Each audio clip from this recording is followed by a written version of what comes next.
Hello and a very good morning, good afternoon, and good evening to all of you. And thank you for joining us today for our webinar on gender intersectionality on AMR. We, on the behalf of South Center, we are thrilled to have you on board. I am Dr. Afrina Shamir, and I'm going to be moderating today's session. As we all know, AMR is a growing global health concern, and its impact is not gender neutral. Gender norms, roles, and inequalities, they can affect the access to the healthcare, antibiotic use, and the spread of the resistant infections. So in this webinar, we aim to bring together the experts to discuss the current state of knowledge on gender intersectionality in AMR and identify the gaps. And then we will discuss some strategies for integrating the gender-sensitive approaches in AMR policies, programs, and research. So I'm very happy to have a group of experts with us today. And first, I would like to invite Miss Zlatina Dobreva. She is a technical officer at WHO Geneva, working within the WHO AMR division.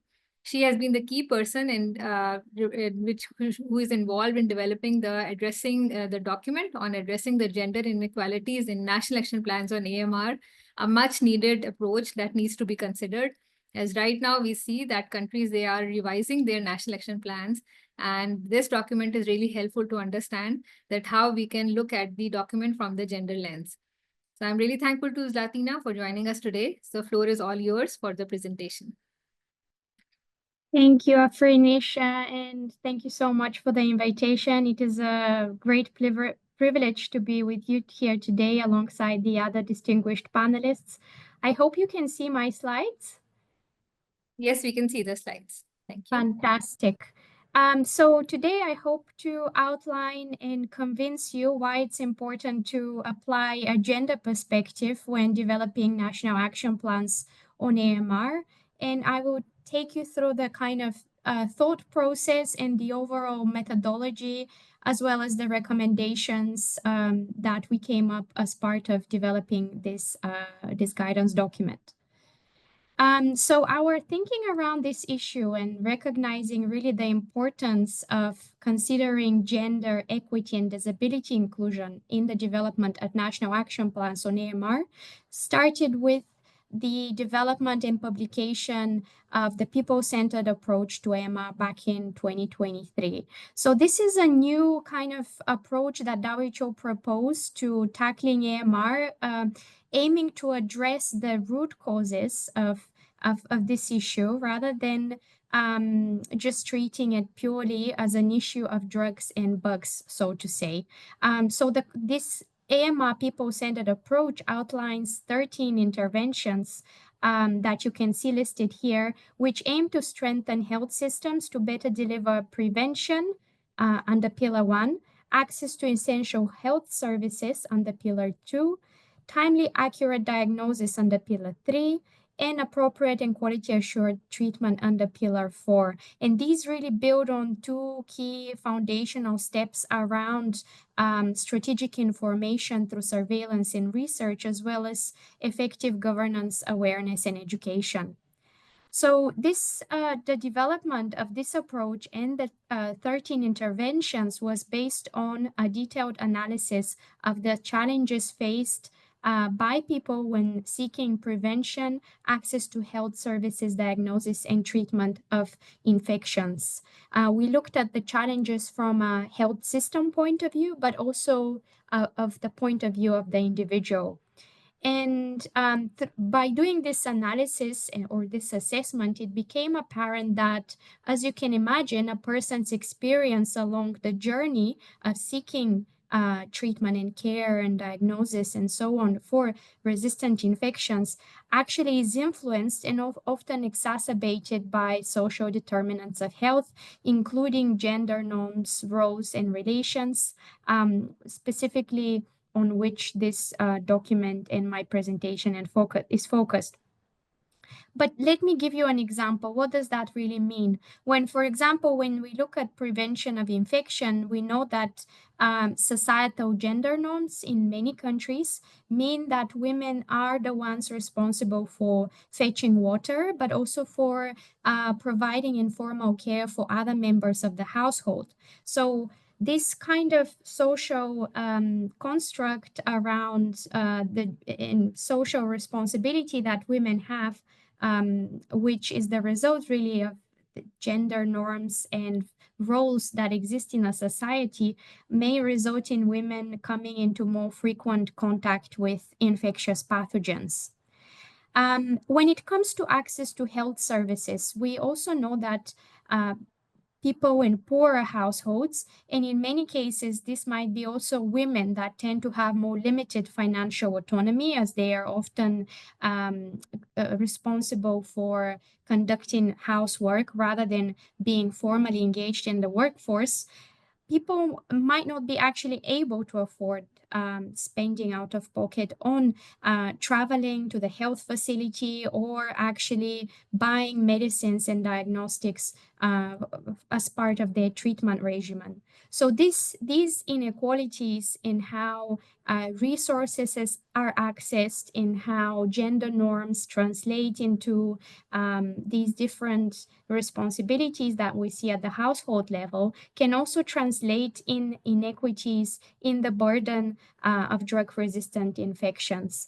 And ensuring that these inequities are identified and addressed through our national action plans and the interventions contained within those national action plans would then also better protect vulnerable populations from the adverse health outcomes as a result of infections.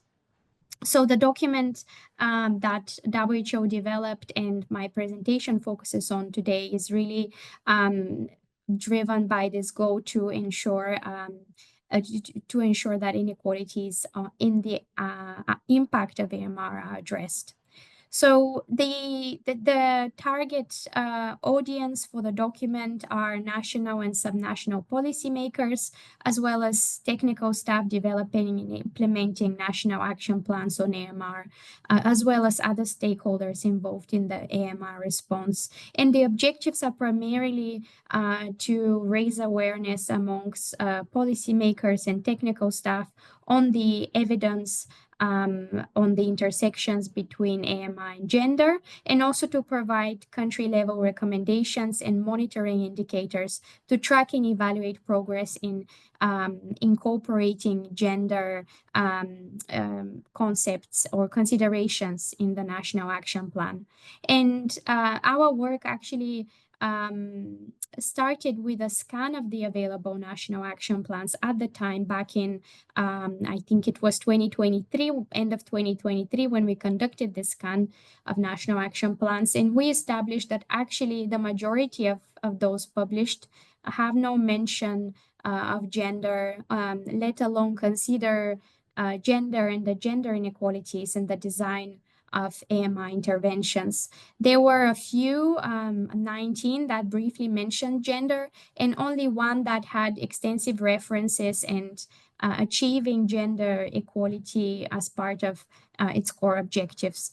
Of course, this analysis is now a little bit outdated, and we know that in addition to that one country here that you see, which actually is Malawi, Uganda is another country example where we know that they conducted an assessment from a gender lens as well. So just very briefly on the methodology of how we developed this document and ultimately the recommendations that I'm going to share with you. We worked together with an external expert group, and some of you present today were actually part of that group. And we defined, of course, our definition of gender, the key research question, which was how and to what extent gender-related factors influence the vulnerability and access to and use of prevention, diagnosis, and treatment of drug-resistant infections. And based on that research question, we also defined relevant search terms and screened both academic and gray literature for articles addressing that question. The evidence that was extracted was then mapped onto what we call a gender analysis matrix, which you can see here on the right, with 5 key domains, access to resources, distribution of labor and roles, norms and values, decision-making power, and policies, laws, and institutions that are key concepts to consider when conducting gender analysis. At the top, represented by the columns, are actually the key pillars and areas, if you like, of the people-centered approach. So in a way, we brought together gender analysis approaches to our kind of key framework to addressing AMR in order to review and assess the existing evidence. And through this process, we engaged closely the working group, or the expert group rather, that helped us develop the search terms, process and analyze the evidence, and then formulate the recommendations, and finally develop the policy brief.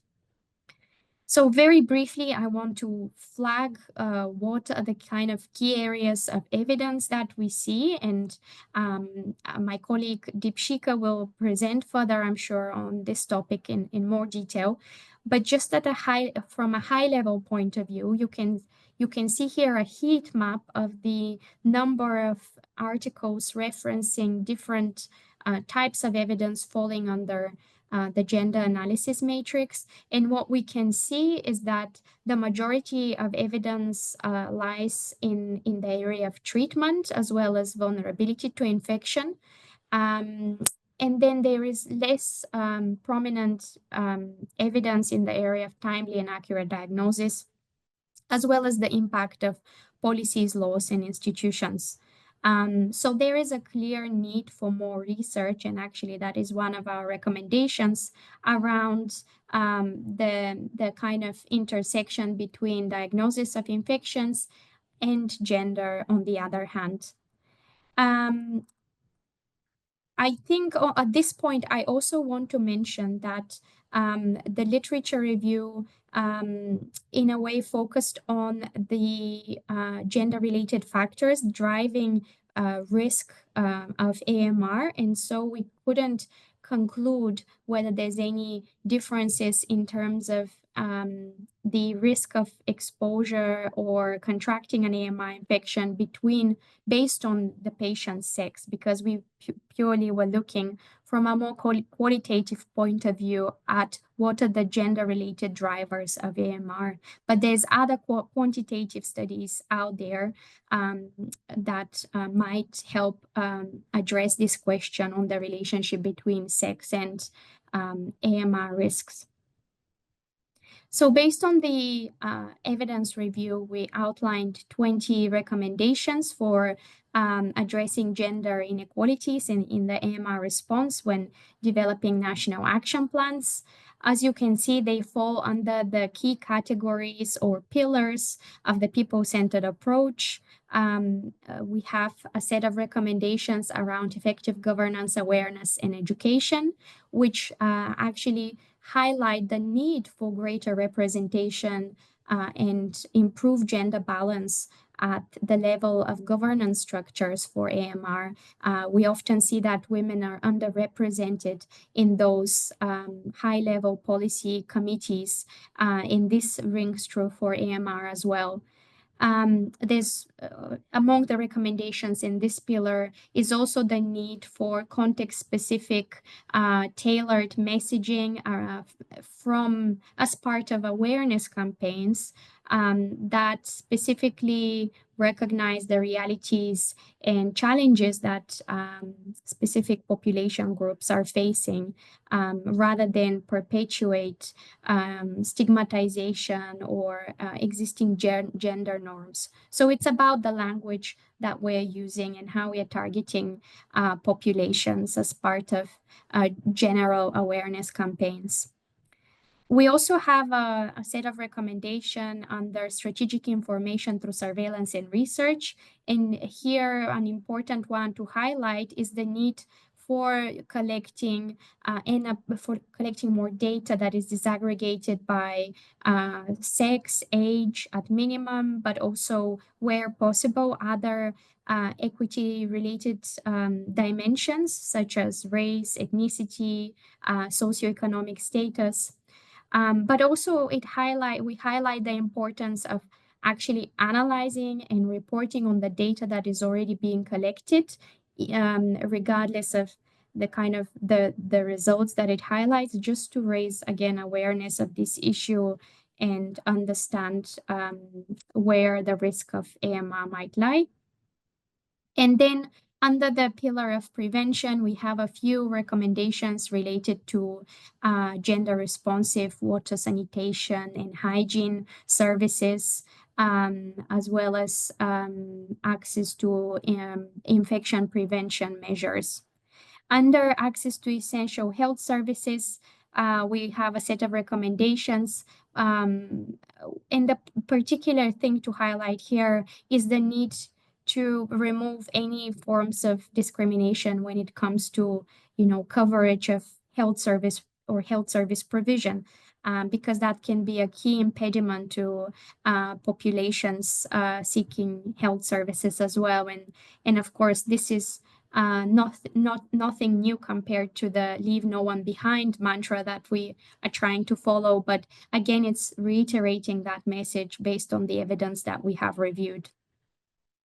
We also have one recommendation around timely, accurate diagnosis, and this is particularly to, if you like, an ask for countries or health facilities to actually conduct retrospective reviews of their diagnostic services and identify if there might be any gender biases or inequalities in access to diagnosis and the final result as well. Specifically thinking about antimicrobial susceptibility testing here. And finally, appropriate quality assured treatment.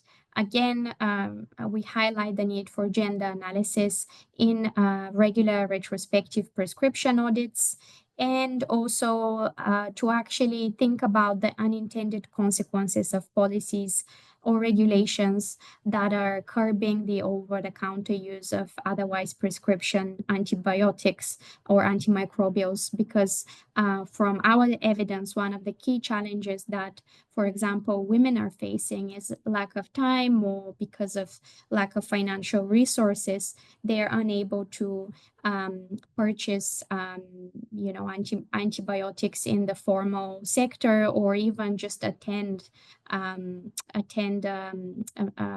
healthcare provider consultation.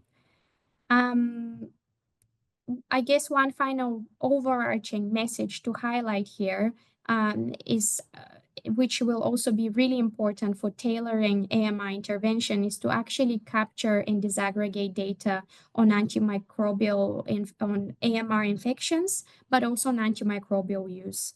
And to capture and disaggregate this data by, at minimum, sex, age, and where feasible, other social stratifiers such as ethnicity, race, socioeconomic status, etc., where possible.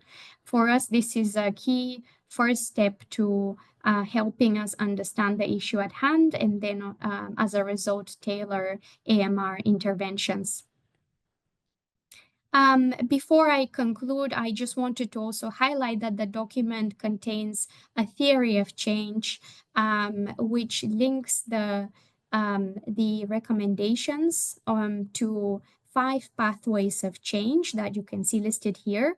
And as a result, a set of desired outcomes, things that we're aiming for by ensuring that gender inequalities are recognized and addressed through national action plans. And finally, the desired impact on reducing any gender-related inequalities and mortalities that might affect, for example, specific populations. So this theory of change can help also countries thinking about the recommendations and conceptualizing their own monitoring and evaluation frameworks. And actually, the document provides a set of example indicators in the annex as well.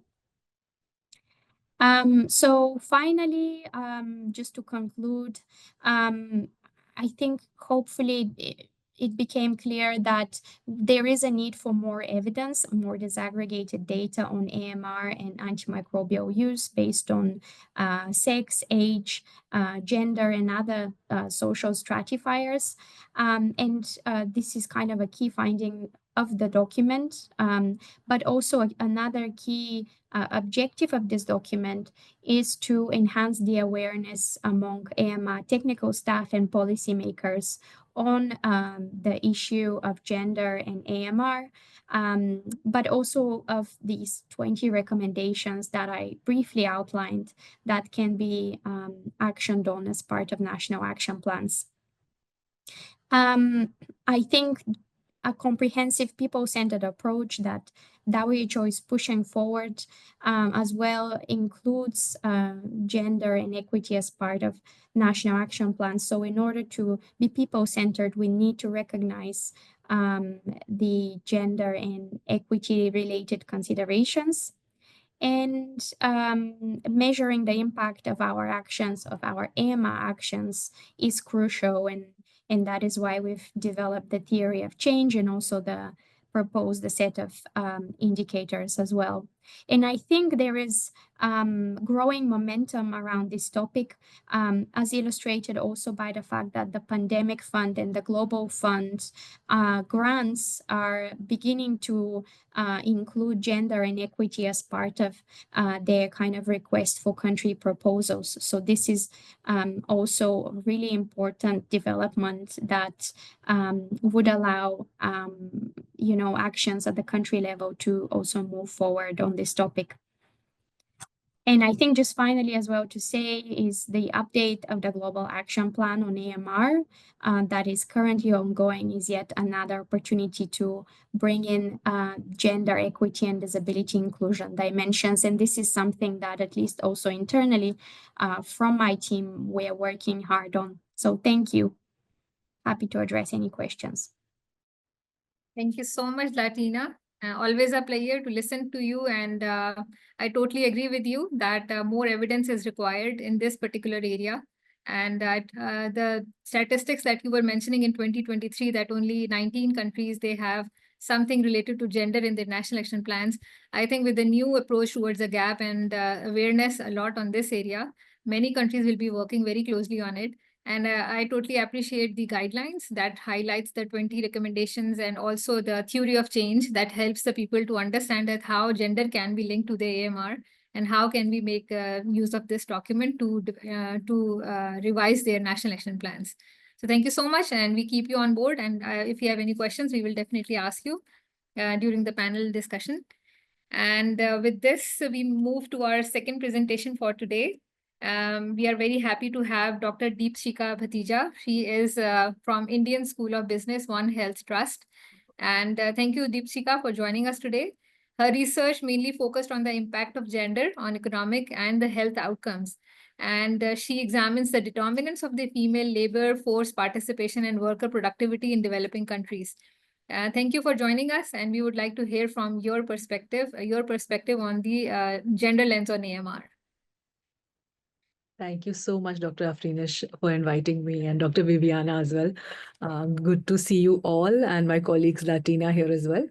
I'm going to quickly start sharing my slides. I hope you can see my screen. Yeah, we can see that. Thank you. So, as Afrinish mentioned, I am an economist and a principal research scientist at the Indian School of Business, and also a visiting fellow at One Health Trust India. And I'm going to be presenting. I've been working on this issue for over the last couple of years, and it has been a very encouraging experience. Also working with some people who are here, and Smita and Zatina and other colleagues. And so I'm going to be presenting on the linkages between gender equity and AMR, and also be presenting some of the evidence that we have generated through our work and other people and what we know from the world. So why is it even important to include the community in AMR? A lot of the discussion, around national action plans, around other aspects of AMR focuses on the healthcare sector. Of course, the healthcare sector is pivotal, has a pivotal role to play in this. But the drivers of AMR not only include, hospital-based drivers, but are also housed in the community, such as self-medication, misuse and overuse of antibiotics, and lack of proper wash practices. These drivers are more centered in the community. And within the human health sector, people have diverse needs, preferences, experience, and expectations that impact their access to healthcare and exposure to health systems. And therefore, understanding these differences in behaviors and practices amongst various socioeconomic groups is essential for AMR research, mitigation, and governance. And we've heard about the work that WHO has done on this issue. And so this also focuses on the people-centered approach when we think of gender and AMR, but because gender is one of the key social determinants of health. So it's important to explore and understand the relationship between gender and other intersecting power hierarchies and in AMR and how they influence AMR.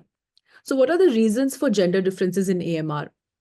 There are, of course, biological differences. And here I'm talking about men and women, but of course, there are other genders as well, and they are equally important.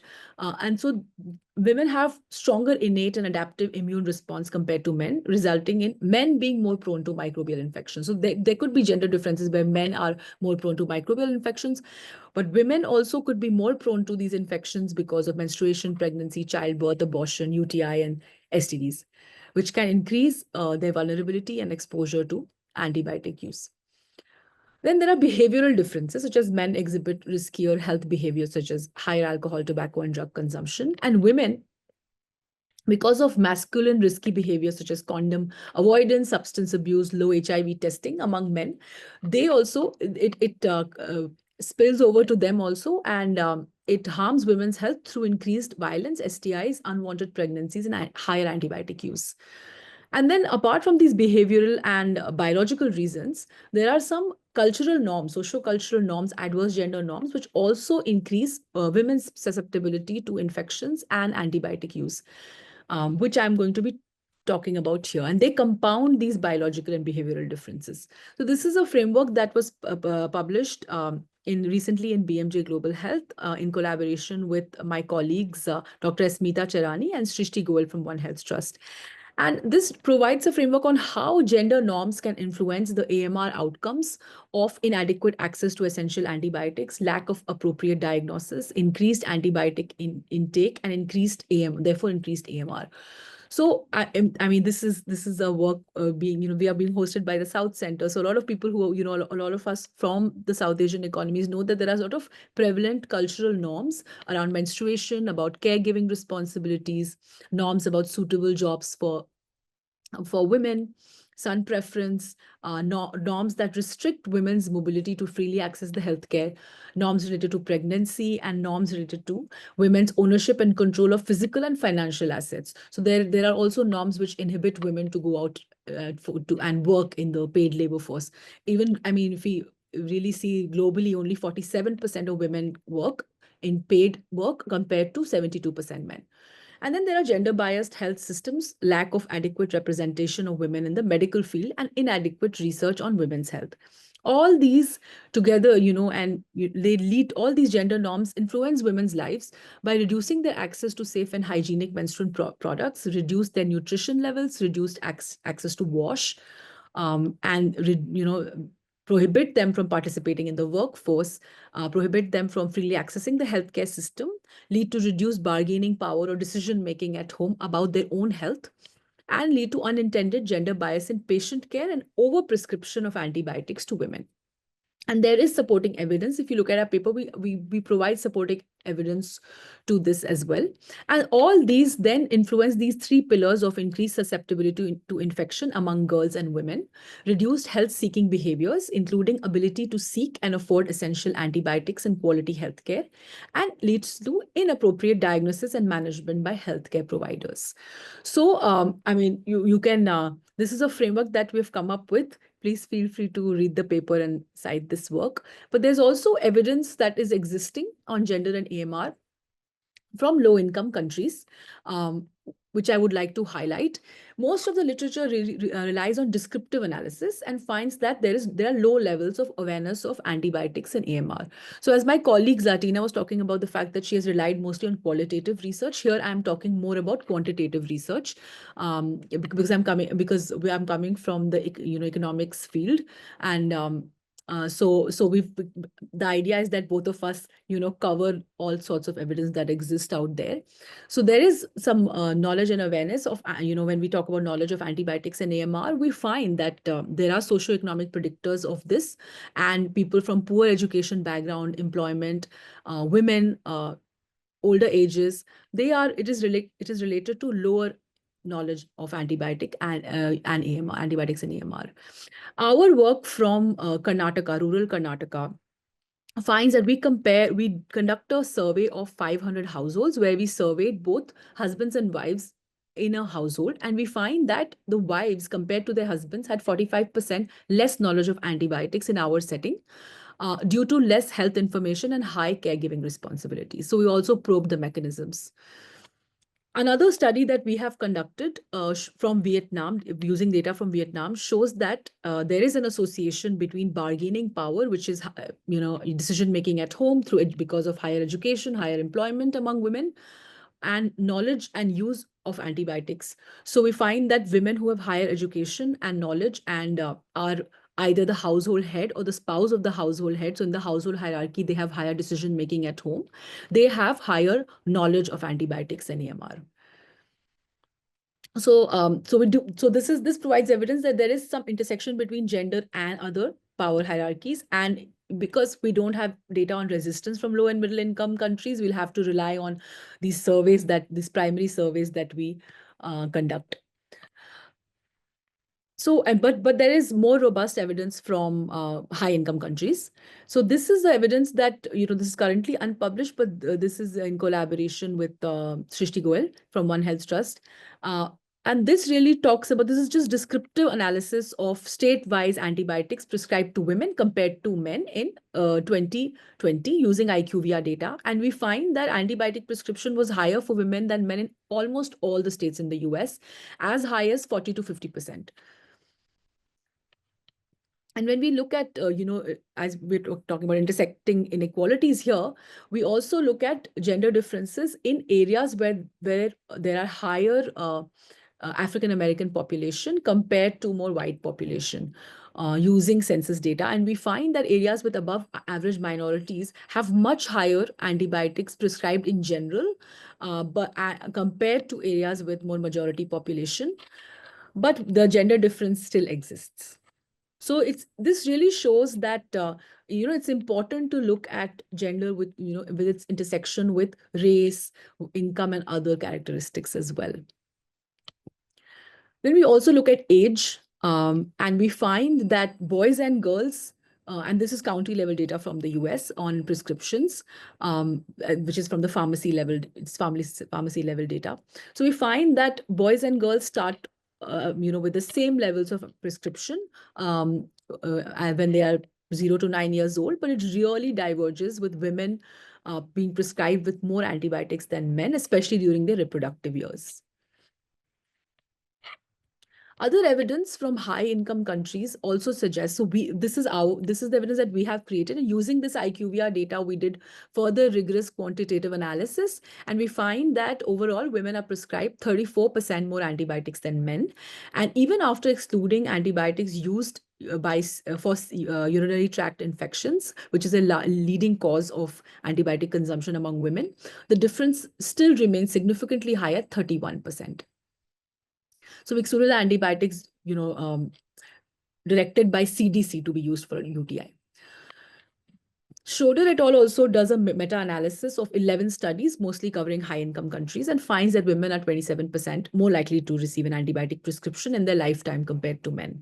And there's data from the UK also, which finds that female patients received 67% more antibiotic prescriptions than male patients. And after excluding UTI, this is still very high at 43%.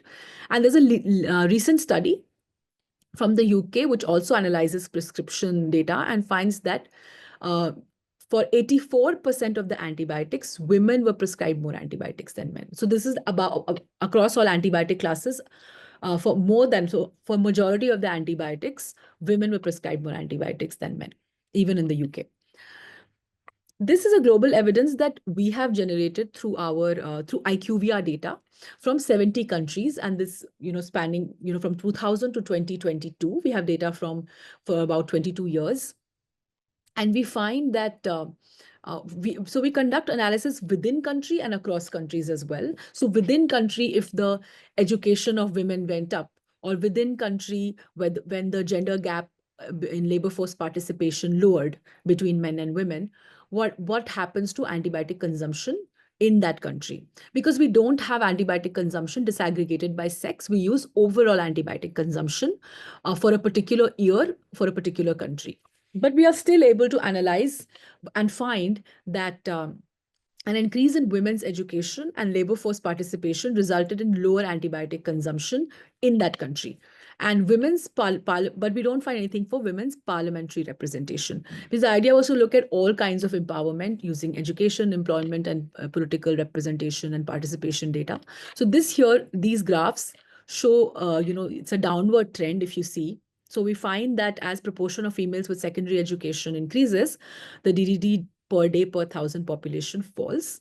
And similarly for ratio of female to male labor force participation. So as women participate in the labor force as much as men do, the DDD per day per 1,000 population falls. And you might say that this is for different countries, but we also do within country analysis and find the same thing. So within a country in the 20 years, if the gender gap in labor force participation reduced, or in absolute terms, female education increased, we find that the antibiotic consumption in that country falls significantly.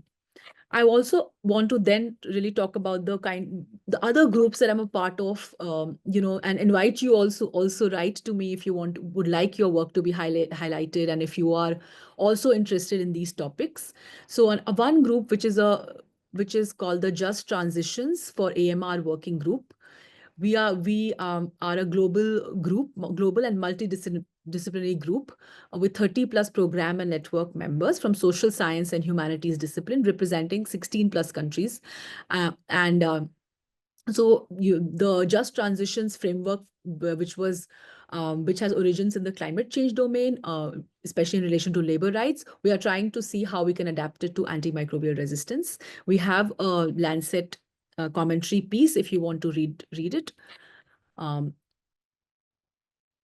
And this was a workshop that we conducted exploring linkages between AMR, climate change, gender, and caste, because it's also important, in this day and age, in the current climate, to really think about, what's happening to the climate and how it also intersects with gender, caste, because in the Indian context, caste is extremely important and it's tied to occupation, which leads to vulnerability to infection for lower caste groups.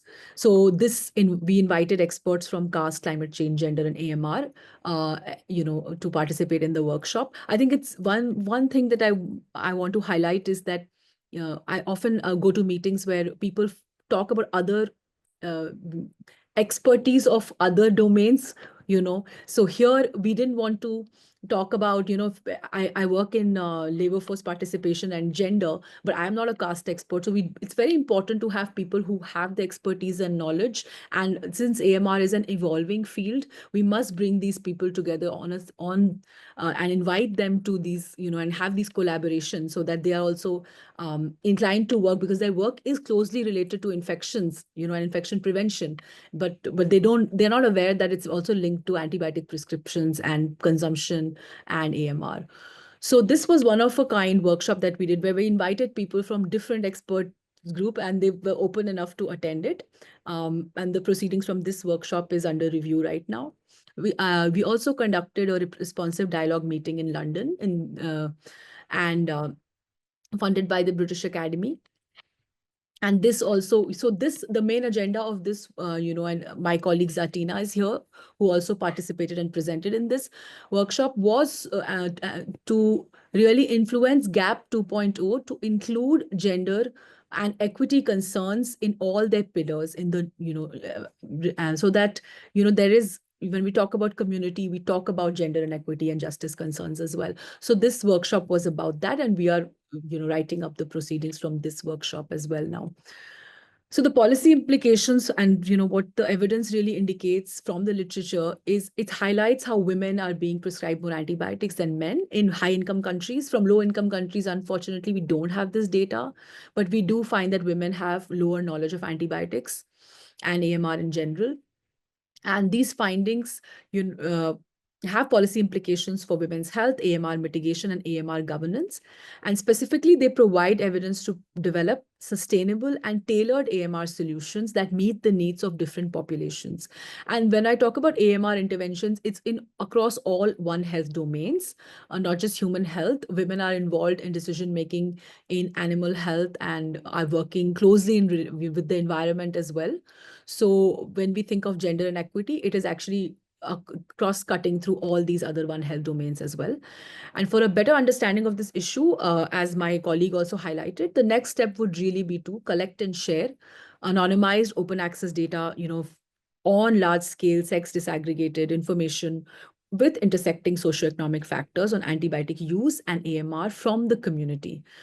Because the surveillance right now also is from tertiary hospitals. So we need more information from the community so that we hear what is happening, we know what is happening in the community, and we are able to then tailor our messaging and solutions catering to the community, especially in LMIC countries. Thank you so much. Thank you so much, Deepshika. Always a pleasure to listen to you, and your research is really an eye-opener for all of us. And every time we listen to it, so we understand the different socioeconomic factors and how they can play a role in this complex interplay of gender and AMR. And it's the interesting thing is not only the LMICs, but the results are also like concerned for the high-income countries as well. So we do need an evidence, and we are working on it. And thanks for your good research work. And we keep on listening from you. If you have any questions, I have posted in the chat box. If you see anyone for your site, then definitely we can contact you. Thank you so much. And as we are running short of time, so we are moving towards the second part of our webinar for today. We are going towards a panel discussion, and we have a esteemed group of panelists with us. We have Dr. Deborah Goff. Her name needs no introduction. She is an award-winning infectious disease specialist, professor of pharmacy practice, and founding member of the Antibiotic Stewardship Program at Ohio State University. And she has been contributing to infectious diseases, patient care, and research for quite a long time. She is one of the 25 global health experts selected by WHO to implement the AMS programs in LMICs. And she has been invited to 40 countries from 6 continents to make aware on the infectious diseases and AMS. Second, we have Dr. Viviana Moniz. She is the head programs at the CET Geneva with more than 20 years of experience in the field of AMR. And she has been talking on different aspects of AMR time and again. Then we have Dr. Smita Charani. She is an associate professor at the University of Cape Town, and she is working on the intersectional research in AMR across South Africa and India. So thank you, Dr. Deborah and Viviana, for joining us here in person. And with this, first, I think I can begin with Dr. Deborah. Dr. Deborah, we would like to hear from you that how does this gender influence it access to healthcare and treatment outcomes for AMR infections? Sure. Thank you so much for the kind introduction. And it was great to hear the previous speakers and all the work that they're doing in this area. When I look at gender access issues, I've worked in over 35 countries, and many of them are the low middle income countries. And I watched just women struggle with distance from healthcare. In some countries, they actually need permission to leave their home from their husband. They have childcare issues, transportation, lack of funding. So access to healthcare is a big driver of poor outcomes in patients. And then when I turn to look at outcomes specific to gender issues, looking at how drugs are metabolized, the pharmacokinetics and pharmacodynamics of antibiotics, women have a much higher percentage of body fat, which influences how drugs are metabolized and eliminated. Their health-seeking behavior, because they are the caregivers, they often will decline healthcare because they have to take care of their children, and they'll just put their own care to the side. And then so many of the social norms that are really associated with challenges in many of the low MICs and the stigma associated. I remember being in this field for a long time when PEPFAR was implemented by the United States and we provided free HIV treatment. But the stigma of being identified as an HIV positive patient, women would get the free meds and sell them to feed their children. So, there's just so many cultural barriers that women face in a lot of these countries that end up in the result of poor outcomes for their own personal health. Great. Thank you. Really, I totally agree with you. So your experience with different countries and it brings different knowledge and perception towards this particular area. And definitely with the expertise of people like you, we can understand the local dynamics and the local challenges that the women are facing and how can we help them to cover in the action policies and the plans. And this makes me to talk to Viviana on this thing. Viviana, how do you think that gender-sensitive approaches can be integrated into the AMR research, policies, and programmings to improve the health outcomes? Yeah, thanks, Afrinish, and it's been wonderful hearing all these wonderful presentations and comments so far. I think first I would say as South Centra's think tank of developing countries, of course, we're very much concerned with different levels of inequities. And that's important both for the work with developing countries as well with civil society and what we do in awareness raising and policy advice and technical assistance. So I think a first point is really integrating gender-sensitive approaches in research policy programs is recognition. So I think this has been highlighted by everyone so far. We need to recognize that inequities exist and that these are a factor for how healthy people are, including the inequities in access to healthcare and other basic services, such as clean water. And gender issues are a key part of these sets of inequities or barriers. And as we have clearly heard so many examples of those today. But I would also like to highlight that these are inequities that are important when we look at AMR, also from the dimension of determining health of animals, as well as agricultural systems, and also of environmental health inequalities, which are also prevalent and also have their own gender dimensions. And all these are really relevant for understanding the drivers of AMR, as well as tailoring adequate AMR interventions. So a second point I would say for research specifically is a key recommendation is to build evidence, as we've also heard others say. I would echo that because research is key for informing policy, and we want policy to really develop the interventions that are the ones that are more suited for the local context. I think that the new guidance by WHO is very welcome, and it's an important initiative. It's important to disseminate that more, as well as the growing evidence, some which has already been mentioned, and really thankful for those literature review that's been presented as well. I think for many those participating, that will be important. I'd also like to note one I liked very much that to me opened my eyes on the issue was, I think, Ingrid Lynch's work from the Human Science Research Council of South Africa on a guide of critical pathways for integrating gender and equity considerations in antimicrobial resistance research. I think they did a great job with lots of examples as well from low-income settings. So there's many research gaps, as many have noted, but the point is keep on building that evidence and disseminating. Third, it would be to, for policy in particular, to provide feedback back from what's the practice, what we've seen on the ground on new areas of research. So what are those research gaps where, pushing researchers to focus on? Finally, I would say as a recommendation at the global level, it's already been highlighted. I would echo that call that Slatina said that the quadripartite process right now open for feedback for the Global Action Plan update on AMR is an opportunity. So that's closing this month. So we can actually, have more interventions there to say, how this can be integrated. The people-centered approach of WHO was already helpful, I think, to add that approach, but this still needs to be built more in the update. And also as well, of course, for national action plans and AMR, we really need to also push to ensure that there is that gender sensitivity in terms of interventions identified. Yeah, I totally agree with you, Viviana. Thank you so much. And yeah, the best thing is that we have to admit it, accept it, and recognize it, that this is the main key factor that can play a role in number of the controlling efforts that we are doing in the field of AMR. And yes, with the evidence in front of us, we can go towards this policy thing and make some change. Deborah, back to you again. Can you share some of your examples of these successful interventions or the programs that have addressed the gender-related issues in the AMR prevention and treatment? Yes, I can think of one very specific, meaningful intervention that occurred. I had a male physician from a low MIC who was head of an intensive care unit and experiencing an AMR outbreak, and contacted me to ask for help in implementing a multidisciplinary team, stewardship team with pharmacist interventions. But he had never worked with a pharmacist, didn't know any of them. He was very powerful and influential in the hospital, and he was personal friends with the Minister of Health in the country. So I had gone there. I made patient care rounds with him, kind of assessed the situation and developed an implementation plan, and recommended 3 in-country pharmacists that I had trained previously to come in and do this baseline assessment of antibiotics, medication errors, the delivery process. They did their assessment over a month. They sent me their report. I forwarded it to him, and they presented it at the first multidisciplinary team meeting, which he was chairing.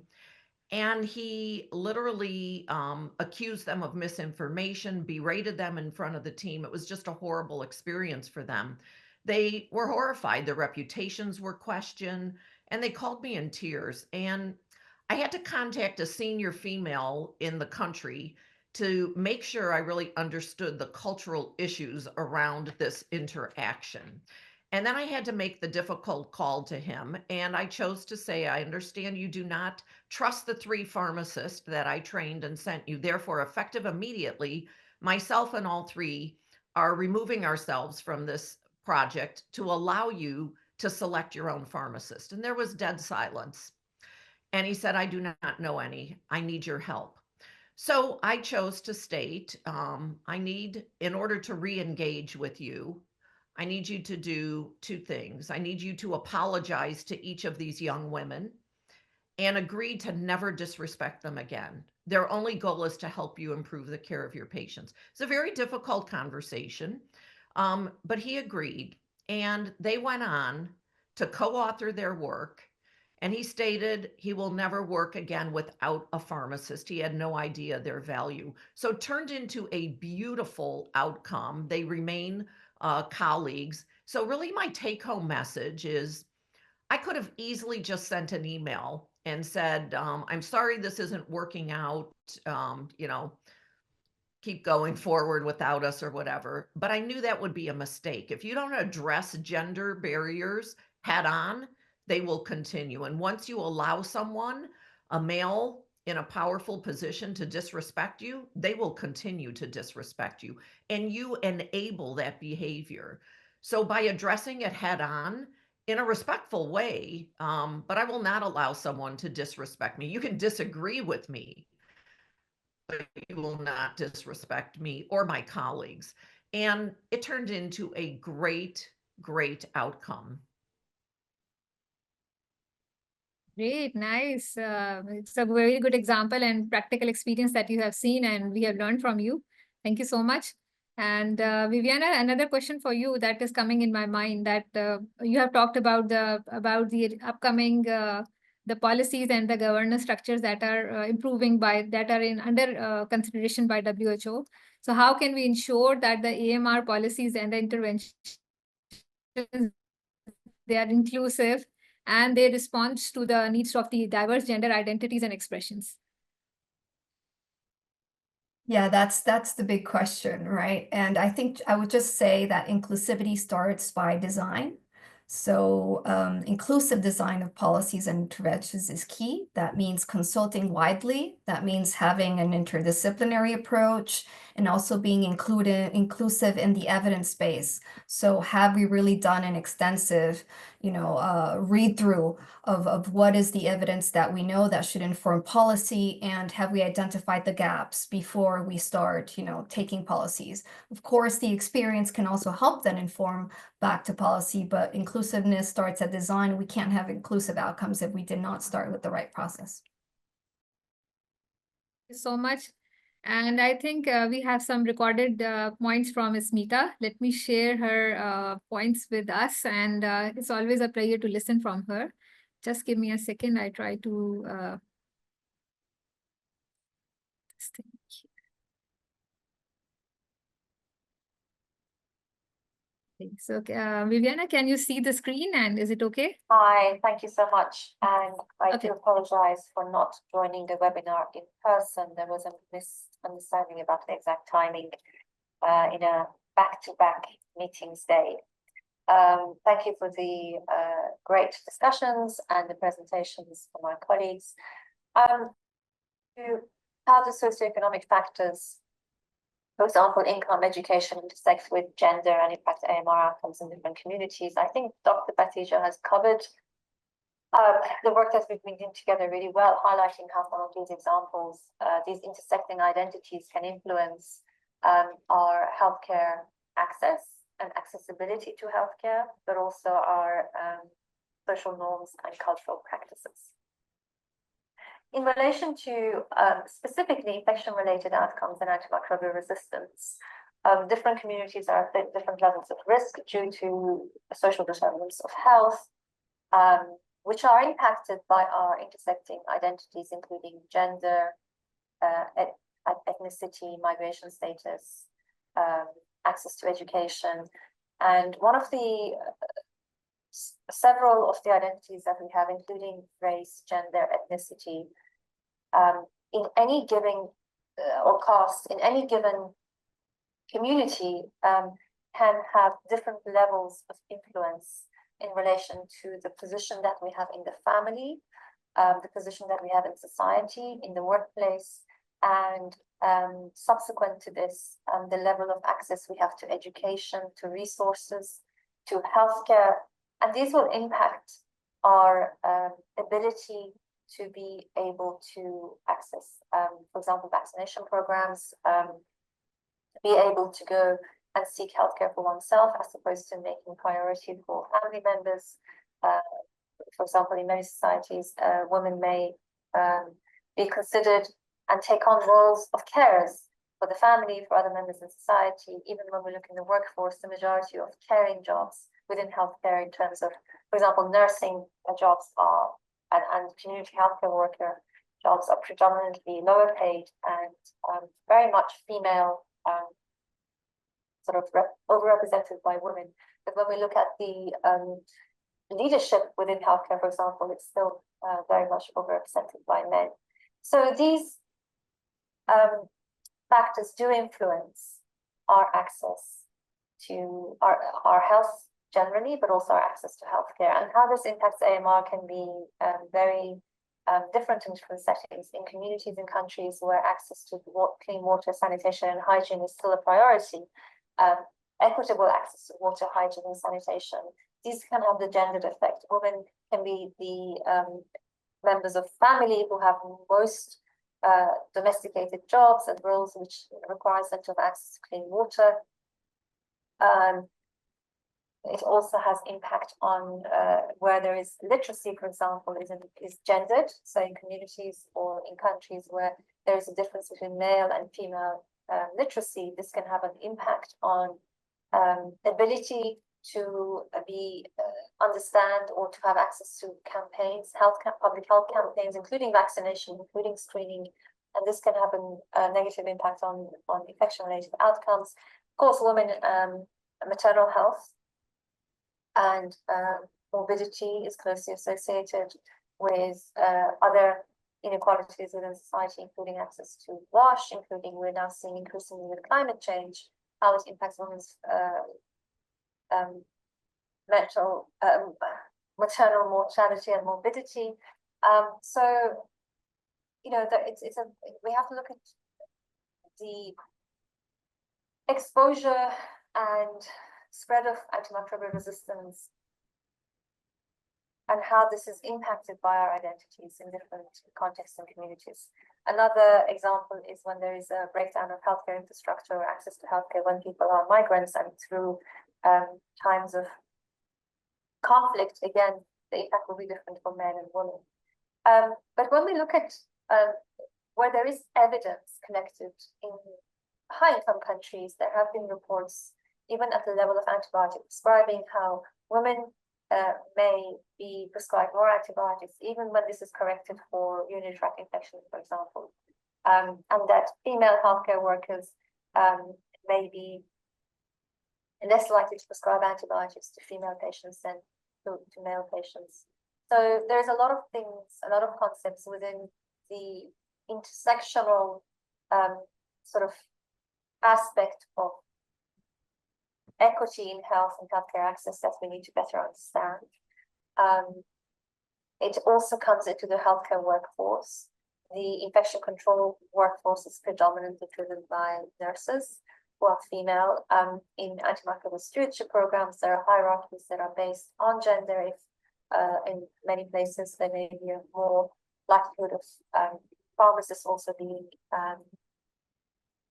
female than male, and how this implicates on the hierarchies in decision making and the ability to be able to impact decision making around antibiotics. There's some studies from the US showing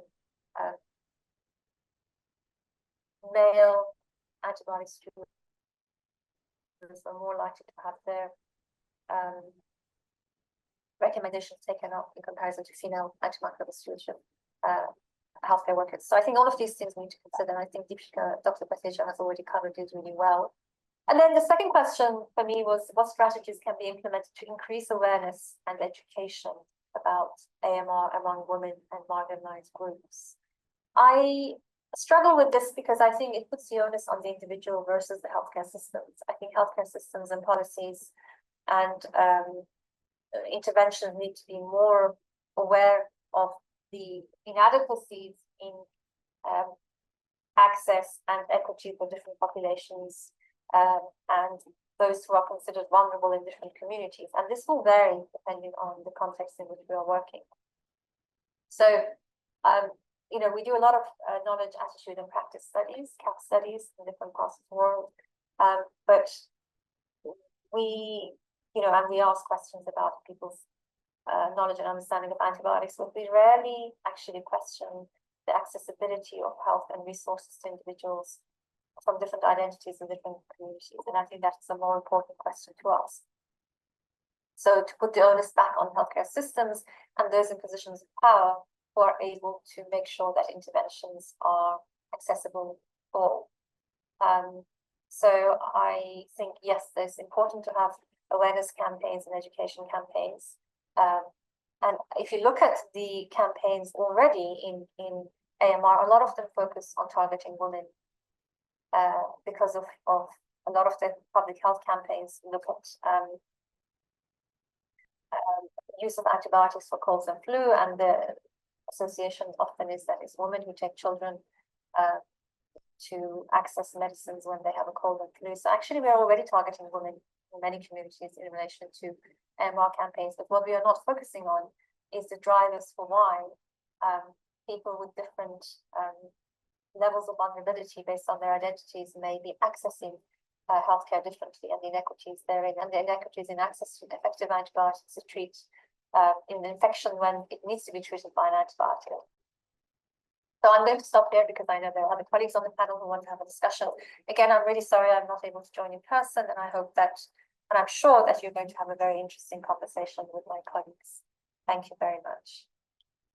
Thank you, Smita, and can't agree with her opinions related to this diverse picture of the AMR. Like we look at from the leadership perspective, from the vaccine. I have heard her thoughts on the migrants and what happens in the time of conflict. And the most important is understanding the drivers for AMR, particularly in LMICs, and targeting those drivers to find some mitigation measures. So I think with this, we are coming almost towards the end of the discussion.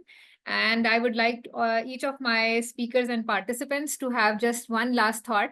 And what do you think? And just in a short message, particularly from gender lens on AMR. So we can start with Latina, or anyone like to, Latina, I say, yeah. Sure, yeah. Well, maybe in light of some of the questions that were asked, I think I want to bring forth the importance again of focusing on a One Health approach. I'm definitely not an expert in the other sectors, so I can't comment much, but the comments in the chat were particularly interesting. So let us not forget the other sectors as well, while recognizing that the discussion today was primarily focused on human health, but as you mentioned, the drivers, some of these are coming also from the other sectors. So we also need to think about actions and interventions there. Thank you. Thank you, Latina. Deepshika. So as a researcher, Noor Shamas's question, my friend Noor's questions really resonated with me because she's talking about the fact that, in this political climate, it's so difficult to talk about gender equity, diversity, and inclusion. But that's the task. We know that there's so much gender inequality. I showed you through the evidence that already exists. We have to keep working on this. We have to find a way to bring men also on the table, and have softer approaches, but our heart should be in the right place. We know that this inequality exists, and we have to keep thriving and keep working on this issue. So I would say we need to create more evidence so that we can tell the world also that this is an important area of work which cannot be neglected. So even in these difficult times, we have to generate more knowledge and evidence. Thank you. Thank you. Yes, Debbie, to your side. Yeah. Yes. As a clinician who has experienced this early in my career in a very male-dominated workforce within the healthcare system, I think it's great to see this topic front and center, and we need to just move forward. The reality is these gender barriers exist, and you can't pretend they don't. And we can respectfully work with all of our male colleagues to move this issue forward. And I find the majority of them are very willing to address it with us. And so I enjoy working with them, not as individuals. And most are really sort of appalled when you point out some of the details of the discrepancy. And, that's our job. So I look forward to moving forward with this topic. I think it's great. Thank you, Deborah. And Viviana.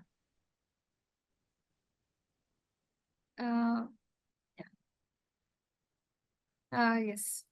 Yes. So much has already been said, and what to say as a last point. So many key I would say highlights. But I think one for me would be generally that AMR is not only a technical issue, which we've advanced on, and we recognize a lot of the gaps that we need, in technical intervention AMR understanding, even from the animal transmission to human environments and so forth. As much as we need research in that area, this is a people problem. So we need to understand behaviors, real drivers, and what happens on the ground. So this is why the dynamics between people is so central for the kind of AMR interventions that are really going to make a change and help us understand why do we have certain patterns, why we have misuse, why we have lack of access in other areas, why community involvement is so crucial. So I think although we focus today on gender, I think this highlights the bigger issue that continue to push that, we have to understand this is a people issue, not just technical. Thank you so much. And in the chat box, I can see Martin is here, and he's trying to share some thoughts with us. So I have allowed him to say some words and the final thoughts. Or how does he think on this particular issue? Martin, floor is all yours, and we can listen to you. Okay, thank you. Can you hear me? Yeah, we can hear you. Okay. Well, one thing, thank you very much for organizing this great webinar. Thank you also for inviting me to participate. And thank you for providing me the opportunity to respond, to react. I don't necessarily represent all the men in the AMR space, but anyhow, I represent myself. And talking about myself, I haven't been aware of any differences between men and women and the gender aspect of AMR. I simply didn't realize this. I wasn't aware of it.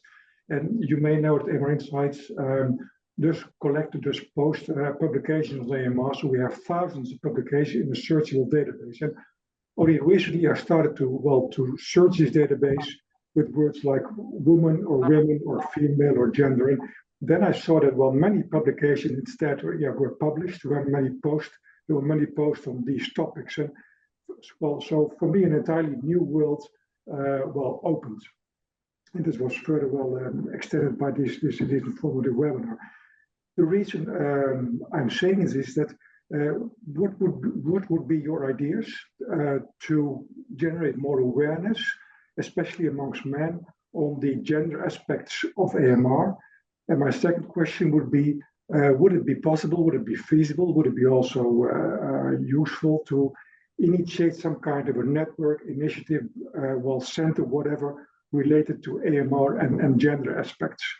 And I'm also telling this because 4 weeks ago, the hospital medical center in Rotterdam was the first university hospital in the Netherlands opening a special center on health aspects of women in general. So, as an example.